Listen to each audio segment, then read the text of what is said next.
नमस्कार, आप देख रहे हैं बिग फाइट लाइव। आपके साथ मैं हूं श्वेता मिश्रा अवस्थी। चुनाव के वक्त आरोपों का लगना आम बात है, लेकिन जब आरोप इतना बड़ा हो कि सियासी भूचाल आ जाए और लोगों की भावनाओं से जुड़ जाए तो बात दूर तक जाती है और उसका परिणाम जरूर निकलता है, फिर चाहे वो सकारात्मक हो या नकारात्मक। और इस बार बड़ा आरोप आचार्य प्रमोद कृष्णम ने कांग्रेस और राहुल गांधी पर लगाया। कांग्रेस में 32 साल तक रहे आचार्य प्रमोद कृष्णम ने कहा कि जब राम मंदिर का फैसला आया तो राहुल गांधी ने अपने करीबियों के साथ बैठक की थी और कहा था कि कांग्रेस सरकार बनने के बाद वे एक सुपर पावर कमेटी का गठन करेंगे, राम मंदिर के फैसले को वैसे ही पलट देंगे जैसे राजीव गांधी ने शाह बानो के फैसले को पलट दिया था। आचार्य प्रमोद कृष्णम ने आरोप लगाया कि राहुल गांधी और उनकी टीम इस देश को किसी न किसी बहाने से तोड़ना चाहती है। पहले की कांग्रेस और वर्तमान कांग्रेस में काफी फर्क है। आज बात इसी मुद्दे पर कि राम मंदिर से लोगों की भावनाएं जुड़ी हैं और इस समय देश में लोकसभा चुनाव भी जारी है। ऐसे वक्त में कांग्रेस और राहुल गांधी पर इतने बड़े आरोप के क्या मायने हैं और आचार्य प्रमोद कृष्णम के आरोपों में कितनी सच्चाई है।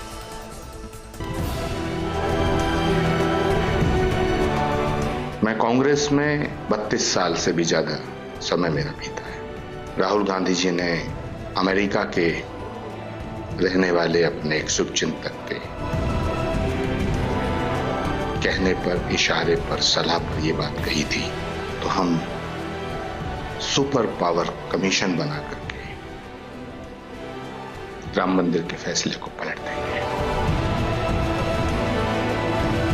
उन्होंने ये भी कहा था जिस तरह शाहबानो का फैसला राजीव गांधी जी ने पलटा था, तो जब शाहबानो का फैसला बदला जा सकता है तो राम मंदिर का फैसला क्यों नहीं बदला जा सकता है।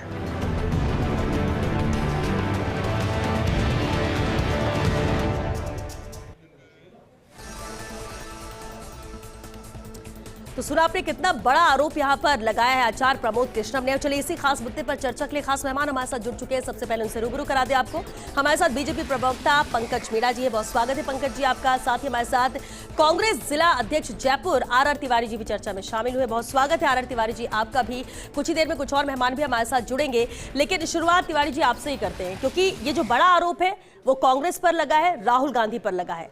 सबसे पहले तो प्रतिक्रिया कि अगर ऐसा राहुल गांधी ने कहा तो ये कितनी बड़ी बात है और कितनी भावनाओं को ठेस पहुंची होगी। मैं कह रहा हूँ श्वेता, ये आचार्य प्रमोद कृष्णन जी हैं कौन? और मेरे को तो ताज्जुब होता है कि देश का प्रतिष्ठित सबसे बड़ा देखने वाला चैनल अगर इन जैसों को चैनल के हेड बनाता है तो मुझे लगता है कि आचार्य प्रमोद कृष्णन 32 साल तो ये आपके साथ ही थे। अरे मैं 47 मैं कह रहा हूँ जब वो नरेंद्र मोदी को बोलते थे तब बड़े सगे थे, दलाल तब बहुत है, अच्छे दलाल। थे। मैं कह रहा हूँ तो श्वेता, ऐसे दलालों का राजनीति तो में कहीं कोई वजूद नहीं होता।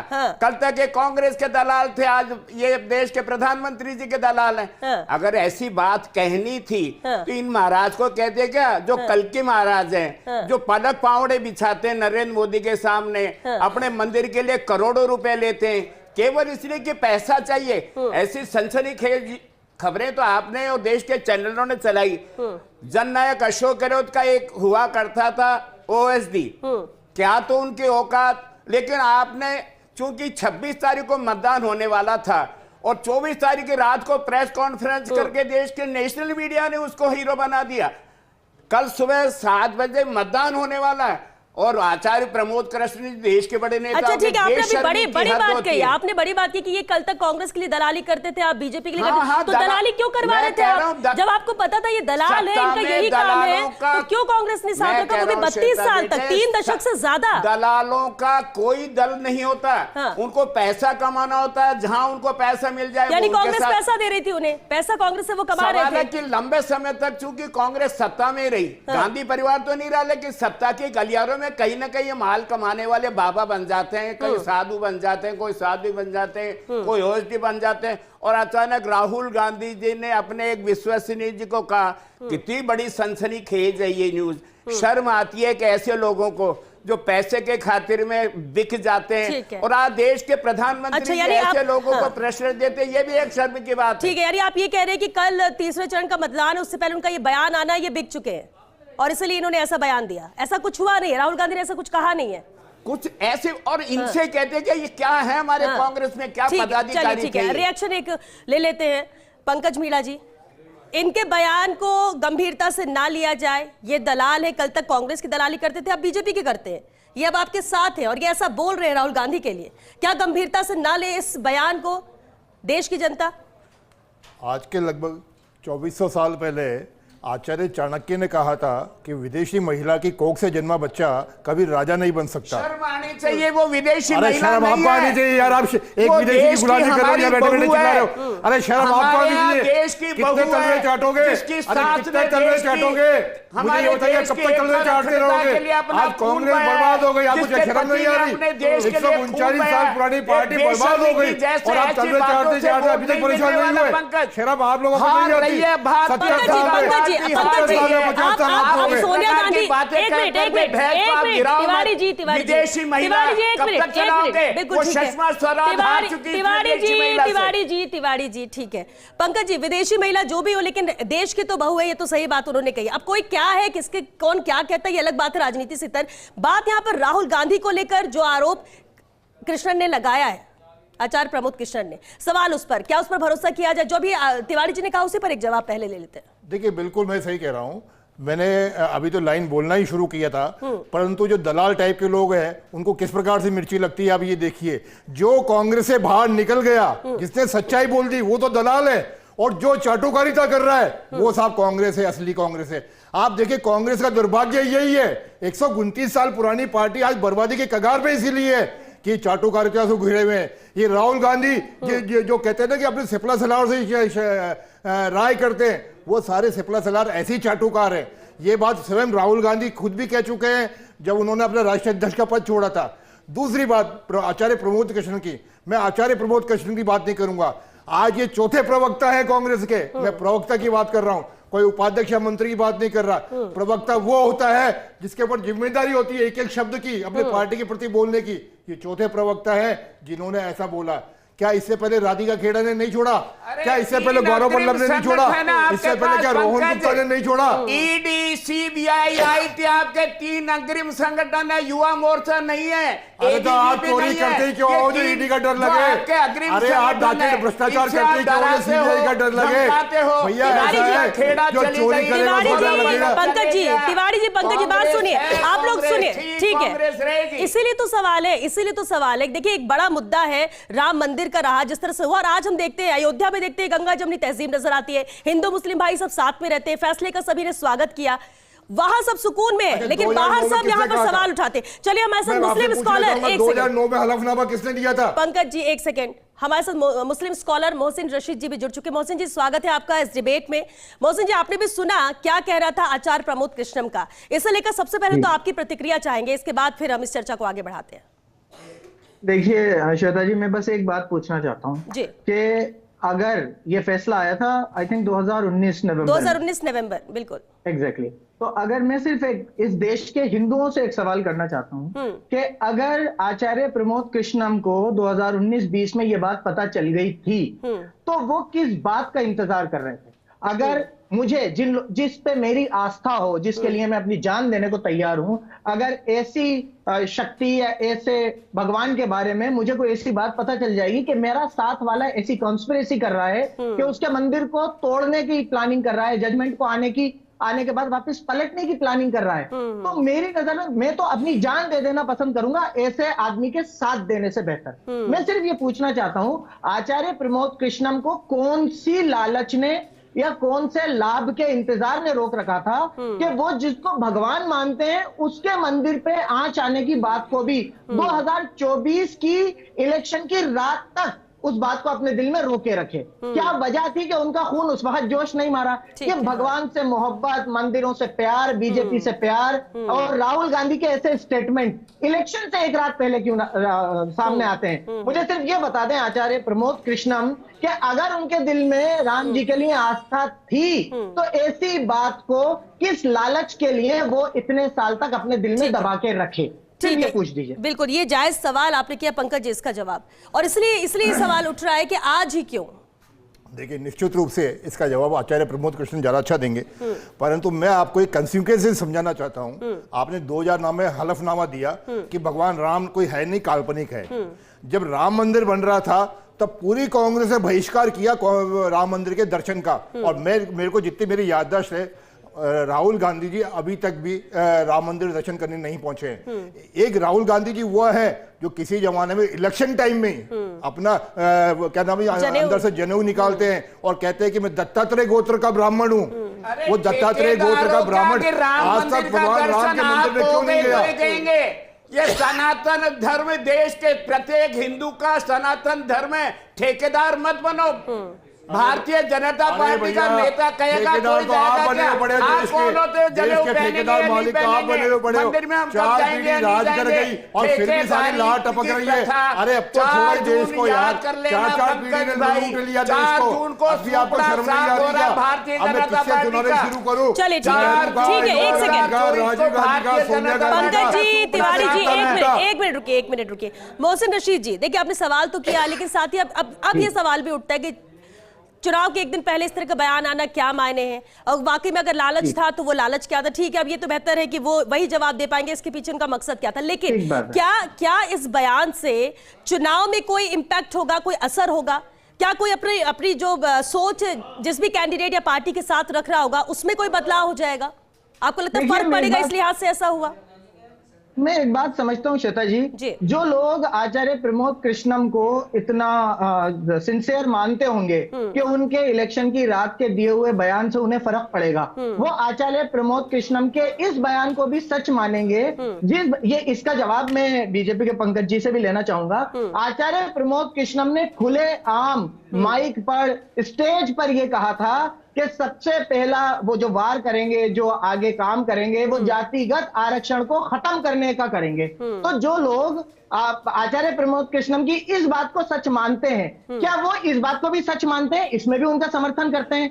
मैं देखिए बिल्कुल प्योरली ईमानदारी से जवाब लेना चाहता हूं। अगर आप आचार्य प्रमोद कृष्णम के साथ हैं, उनको सच्चा मानते हैं, तो फिर आप क्या आरक्षण खत्म करने की बात को भी संविधान में आके और 400 सीटें लाके संविधान बदल के आरक्षण व्यवस्था को खत्म करने का जो उनका स्टेटमेंट है प्रमोद कृष्णम का, उसको भी सच मानते हैं? इस बात का जवाब ले लीजिए। बिल्कुल मोहसिन जी, लेकिन इस बात को लेकर तो बीजेपी पहले स्टैंड ले चुकी है कि ये जो बातें कही जा रही है वो गलत है, जैसा है वैसा ही एज इट इज रहेगा। लेकिन इस मामले में क्या, इस मामले में पंकज जी, इस मामले में ये क्या माने कि पंकज जी, इस मामले में क्या माने कि क्या आचार्य कृष्ण के अगर रिजर्वेशन को लेकर जो बात कही वो उनके व्यक्तिगत विचार होंगे? देखिए, आचार्य प्रमोद कृष्णन ना तो भारतीय जनता पार्टी के नेता है, अब तक वो कांग्रेस के प्रवक्ता थे और बरसों से कांग्रेस के प्रवक्ता के नाते वो टीवी पे बोल रहे थे। और जब तक वो टीवी पे कांग्रेस के बारे में बोल रहे थे, ना तो वो दलाल थे और ना वो छुटभैया कोई मंदिर के महंत थे। कांग्रेस बड़ी प्रसन्न हो रही थी उनको देख देख के, और उनके बातें सुन सुन के सब तालियां पीट रहे थे। आज जब आचार्य प्रमोद कृष्णन ने आपकी पढ़ते उतारना उधेड़ना शुरू किया है, तो आपको आचार्य प्रमोद कृष्णन ने 50 बुराइयां नजर आई होगी, तो आए, कोई बात नहीं। पर जहां तक बात है आरक्षण की, देश के प्रधानमंत्री का वक्तव्य सबसे इंपॉर्टेंट होता है। ये कोई क्या बोलता है उससे कोई फर्क नहीं पड़ता। देश के प्रधानमंत्री ने, जो अभी दूसरी बार के प्रधानमंत्री हैं और 1 महीने बाद में तीसरी बार के प्रधानमंत्री होने जा रहे हैं, उन्होंने बड़ा स्पष्ट कहा कि कोई किसी प्रकार के आरक्षण से छेड़छाड़ नहीं करेगा। यहाँ तक कि उन्होंने तो ये भी कहा कि बाबा साहब भी आ जाए तो भी आरक्षण तो आपने बताया। राष्ट्रीय नेताओं ने खंडन नहीं किया, देश के प्रधानमंत्री को आना पड़ा। नया अम्बेडकर आ जाएगा तो भी नहीं होगा। अरे भैया, को पता है चिल्लाने से क्या होगा? 405 लेकिन तिवारी जी एक सेकंड, पंकज जी एक सेकंड, मोहसिन जी कुछ कह रहे थे जी। मैं ये कहना चाह रहा हूं कि नरेंद्र मोदी के स्टेटमेंट पे बहस नहीं हो रही है, बहस इस बात पे हो रही है कि क्या आचार्य प्रमोद कृष्णम की बात पे भरोसा किया जा सकता है। एक आदमी ने कहा था, वो डर क्यों रहे? जब राहुल जी का नाम वो खुलेआम ले सकते हैं, तो अमेरिका से आए हुए उस आदमी का नाम क्यों नहीं ले सकते? आप क्या मानते हैं मोहसिन जी, आप क्या मानते हैं कि ये इनका ये जो बयान है वो मनगढ़ंत होगा, या वक्त की नजाकत के हिसाब से, फायदे के हिसाब से होगा, या वाकई में ऐसा उस वक्त हुआ होगा लेकिन अब क्योंकि बीजेपी के साथ है इसलिए अब वो खुलकर बोल रहे हैं? श्वेता जी, अगर आचार्य प्रमोद कृष्णन के दिल में इतनी सी भी राम जी के लिए श्रद्धा या आस्था होती और उन्हें वो बयान पता होता, तो वो उस वक्त ही फट पड़ते। लेकिन उन्होंने जो टाइम लिया, जो उनकी टाइमिंग है, जो उनका तरीका है, मुझे सिर्फ एक बात का जवाब, जरा एक ठंडे दिमाग से सोचिए। आचार्य प्रमोद कृष्णम जैसा आदमी राहुल जी का नाम तो ले रहा है, लेकिन उस आदमी का नाम नहीं ले रहा जिससे वो कह रहा है। एक बात। दूसरी बात, राम मंदिर का फैसले को पलटने की बात अगर कोई कह रहा है तो हिंदुओं के लिए उससे बड़ा दुश्मन तो कोई हो नहीं सकता। तो क्या आचार्य प्रमोद कृष्णम की राम जी में आस्था कम हो गई? उनका कोई लालच था? बात यह है कि उनकी बात को कितना भरोसा किया जाए। आप बताइए, बीजेपी के प्रवक्ता यहाँ पर पंकज जी मौजूद हैं, अगर उन्हें आज कोई बात पता चले, बीजेपी के किसी आदमी की पता चले कि वो राम जी या राम मंदिर के खिलाफ कोई बात कर रहा है, तो क्या पंकज जी आज ही उस बात को पब्लिक डोमेन पे नहीं ले आएंगे या अपना फायदा नुकसान पूछेंगे? बस ये पूछ लीजिए पंकज जी से। पंकज जी इस पर जवाब दे दीजिए, क्योंकि आरती तिवारी जी से एक सवाल ले रहे हैं। हाँ बिल्कुल, तिवारी जी तो खैर सुन नहीं पाएंगे। मोटी बात यह है कि आचार्य प्रमोद कृष्णन पहले व्यक्ति नहीं है जिन्होंने ऐसा कहा है। आप अब तक आप आचार्य प्रमोद कृष्णन की बातों में विश्वास कर रहे थे। अरे सुनिए मोहसिन जी, आप सुनिए। मोहसिन जी आप सुनिए, आपकी भावना में समझ गया। आप सुनिए, आपने प्रश्न किया तो जवाब भी सुनिए। पिछले कई वर्षों से जब से वो टीवी में बोल रहे थे, किसी ने आचार्य प्रमोद कृष्णन की बातों पे शक नहीं किया। और मैं ये बात कह रहा हूं, आचार्य प्रमोद कृष्णन अकेले नहीं है कहने वाले। गौरव वल्लभ भी है, राधिका खेड़ा भी है, रोहन गुप्ता भी है। क्या सभी लोग एक साथ झूठ बोल रहे हैं? क्या सभी सारे प्रवक्ता एक साथ झूठ बोल रहे हैं? उन्होंने क्या कहा? ऐसा नहीं होता। और दूसरी बात, इसके मेन चीज देखने वाली बात यह है, कांग्रेस के डीएनए में हिंदू विरोध है। ये मैं आपको पहले बता चुका हूं। कांग्रेस के डीएनए में हिंदू विरोध है। भारत का तिरंगा झंडा, आपने क्यों गोधरा के अंदर जब हत्याकांड हुआ तब आज ठीक है, लेकिन तिवारी जी ठीक है, चलिए एक मिनट तिवारी जी, अब जबकि ऐसा बयान है, देखिए भरोसा करने वाले भरोसा भी कर सकते हैं, नहीं करने वाले सवाल भी उठाएंगे, नहीं करेंगे। वक्त को देखते टाइमिंग भी बहुत मैटर करते हैं और इस मामले में करेगी, क्योंकि कल तीसरे चरण की वोटिंग है। लेकिन तिवारी जी, इसे लेकर क्या कांग्रेस की तरफ से किसी ने इन पर पलटवार किया, इनके इस बयान पर? सवाल है कि उनकी हैसियत ही नहीं है। मैंने आपको आते कहा, अरे कौन से महाराज आ गए प्रमोद कृष्णम जी, लेकिन कोई इतने बड़े आरोप लगाएगा, तवज्जो ही नहीं दे रहे हैं। अगर कोई इतना बड़ा आरोप लगाएगा, आप कुछ नहीं बोलेंगे, आप कुछ नहीं बोलेंगे। महाराज हो जाते हैं, कोई कहां के महाराज हो जाते हैं। इनका कांग्रेस के कहीं कोई पदाधिकारी नहीं है, प्रवक्ता बनते हैं। प्रवक्ता, मैंने क्या कहा, सत्ता के दलालों का कोई दल नहीं होता, जहां उनको मलाई मिलती है वहां पहुंच जाते हैं। लेकिन तिवारी जी, ये 32 साल से आपके साथ थे, ये मोदी जी के खिलाफ, बीजेपी के खिलाफ भी बहुत बोलते थे, तब भी मीडिया इनके बयानों को दिखाता था, इनको दिखाता था कि ये क्या बोल रहे हैं, किस तरह से कांग्रेस के साथ है। और अगर आज ये बीजेपी के साथ हो कि कांग्रेस पर सवाल उठाएंगे, तो क्या आपको लगता है कि वो जवाब देने लायक ही नहीं है? तो देखो, जैसे अशोक गहलोत जी के उनके जो ओएसडी थे, उन्होंने 24 तारीख को शाम को बिल्कुल आप पूछिएगा। इस वक्त हमारे साथ इस मुद्दे के विषय विशेषज्ञ डॉक्टर घनश्याम हरदेनिया जी हमारे साथ जुड़ चुके हैं। एक सेकंड तिवारी जी, बस सर, आपसे बहुत रिएक्शन मिली, अभी वापस आते हैं। डॉक्टर घनश्याम हरदेनिया जी भी हमारे साथ जुड़ चुके हैं, विषय विशेषज्ञ। स्वागत है घनश्याम जी आपका। इस बयान को लेकर सवाल ये उठ रहा है कि उन्होंने, एक तो आचार्य कृष्णन जो कि पहले से ही कांग्रेस के साथ थे, अब बीजेपी के साथ है, आज उन्होंने इतना बड़ा बयान दिया राम मंदिर को लेकर, राहुल गांधी और कांग्रेस को कटघरे में खड़ा किया, कल तीसरे चरण का चुनाव, इन सब को देखा जाए, पहला रिएक्शन आपसे। देखिए श्वेता जी, राम मंदिर के विषय में चर्चाएं आज तक बहुत होती चली आई है, लेकिन राम जी जो हैं वो जनमानस के आस्था के प्रतीक हैं, हमारे समाज की व्यवस्था के प्रतीक हैं। क्योंकि आज हम जब भी कोई अभिवादन करते हैं तो राम जी को केवल और केवल अपनी आत्मा के स्वरूप में देखते हैं। अभिवादन में जब राम राम बोलते हैं तो केवल इनका नाम ही नहीं है, यह हमारे समाज की व्यवस्था है। जब हम किसी से कुछ डरते भी हैं या फिर डराने की बात कहते हैं तो कहते हैं कि राम जी देख लेंगे, तो राम जी का मतलब यहाँ प्रकृति है, ईश्वरीय शक्ति है। तो राम जी को राजनीति से जोड़ना ये बहुत तुच्छ मानसिकता की विचारधारा है। लेकिन जिस तरह से प्रमोद कृष्णम जी ने कहा कि राहुल जी ऐसा कर देंगे, तो ये पहली नई बात नहीं है, ये बहुत पहले से चली आ रही है। राजनीति में कांग्रेस पार्टी हमेशा राम के विरोध में रही है, लेकिन वो कहती थी कि आरएसएस ने इसका मुद्दा बनाया है, उसने बनाया है। तो ये कौन सा आरएसएस का अस्तित्व 1858 में था, 53 में था, उस समय तो कोई आरएसएस की व्यवस्था ही नहीं थी। तो ये वास्तविक जनता की विश्वास की बात है, क्योंकि राम जी तो केवल जनमानस के हैं। राम जी आज अब देखिए, कि राम कथा का आयोजन कहाँ होने वाला है। एक आजकल एक ट्वीट और आया था प्रमोद कृष्णम जी से पहले, एक ट्वीट मैंने बाबा बागेश्वर नाथ जी के ट्विटर से मैंने देखा था कि सऊदी अरब में एक राम कथा का आयोजन होने वाला है, जो वहां के खुद जो प्रमुख हैं, वहां के जो मुस्लिम आस्था के प्रतीक माने जाते हैं, मुस्लिम व्यवस्था के प्रतीक माने जाते हैं, उन्होंने उनको आवाहित किया है राम कथा के लिए। तो यहाँ पर इस छोटी संकीर्ण मानसिकता से कार्यक्रम नहीं चलते हैं। यहाँ हमें राम जी को जनमानस की व्यवस्था के अनुसार एक्सेप्ट करना चाहिए, और मंदिर बना है तो ये हमारे गौरव की बात है, क्योंकि मंदिर की इंतजार में कितनी माताओं ने अपने आंसुओं को पहुंचा है। बिल्कुल ठीक कहा आपने, और ये एक लंबा सिर्फ इंतजार नहीं था, कईयों की जान गई, कई शहीद हुए सिर्फ इसलिए कि कभी तो मंदिर बनेगा, और अब जब मंदिर बनकर तैयार है, लोग दर्शनों के लिए जा रहे हैं। और ऐसे में इन्होंने जो बयान दिया, आप डॉक्टर घनश्याम हरदेनिया, क्या आपको लगता है कि इस बयान को गंभीरता से लेना चाहिए? ऐसा कहा होगा या नहीं कहा होगा, ये ऐसे ही कह रहे हैं?